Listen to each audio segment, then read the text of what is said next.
Mari kita berdoa. Bapa Surgawi, Bapa yang kami sembah dalam nama anak-Mu Tuhan Yesus, terima kasih untuk napas kehidupan yang baru yang Tuhan berikan kepada kami.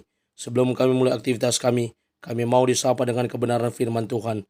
Dalam nama Yesus kami berdoa. Amin. Sapaan rohani buat kita pada pagi hari ini, Selasa 30 Januari 2024.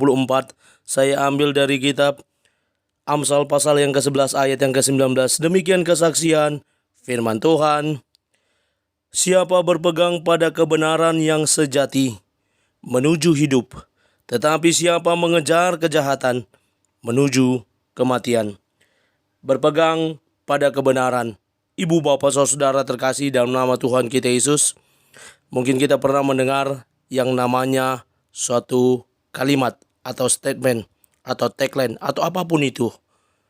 Kebenaran akan mencari jalannya sendiri.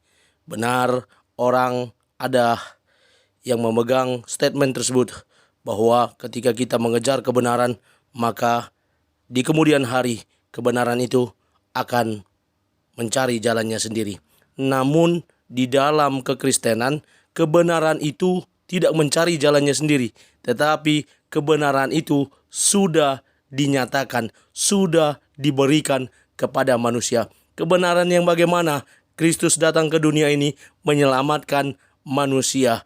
Kasih Allah yang besar itu diwujud nyatakan dalam diri Kristus.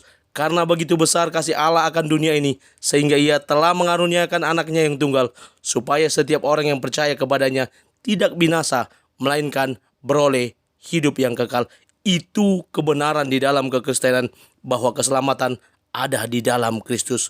Dalam sapaan rohani pada hari ini kita boleh melihat bagaimana penulis Amsal yang mengajarkan orang-orang yang membaca, yang menerima Amsal tulisannya ini, agar mereka boleh belajar juga menjadi pribadi-pribadi yang memegang kebenaran.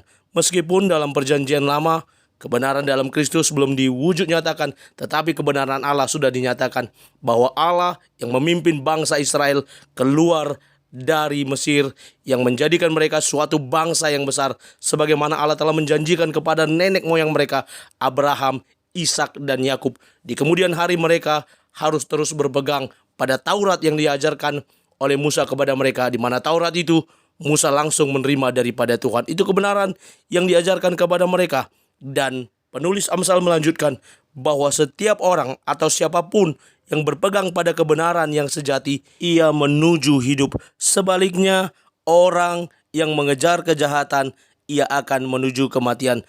Ada dua sisi di mana kebenaran sejati akan menuju kehidupan dan kejahatan akan menuju kematian. Setiap orang akan menerima ganjaran atau konsekuensi dari setiap perbuatannya.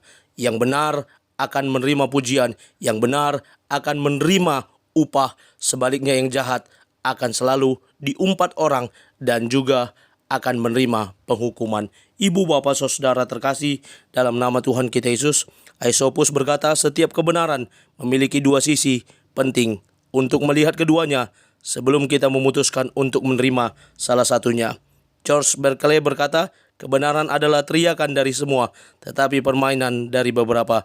Mari kita mulai belajar hidup dalam kebenaran, terlebih lagi kebenaran dalam Kristus. Amin, kita berdoa. Terima kasih Bapa untuk firman-Mu. Mampukan kami menjadi pelaku kebenaran firman Tuhan yang terus berpegang pada kebenaran Tuhan. Dalam nama Yesus kami sudah berdoa dan mengucap syukur. Amin. Selamat beraktivitas. Tuhan Yesus memberkati. Shalom.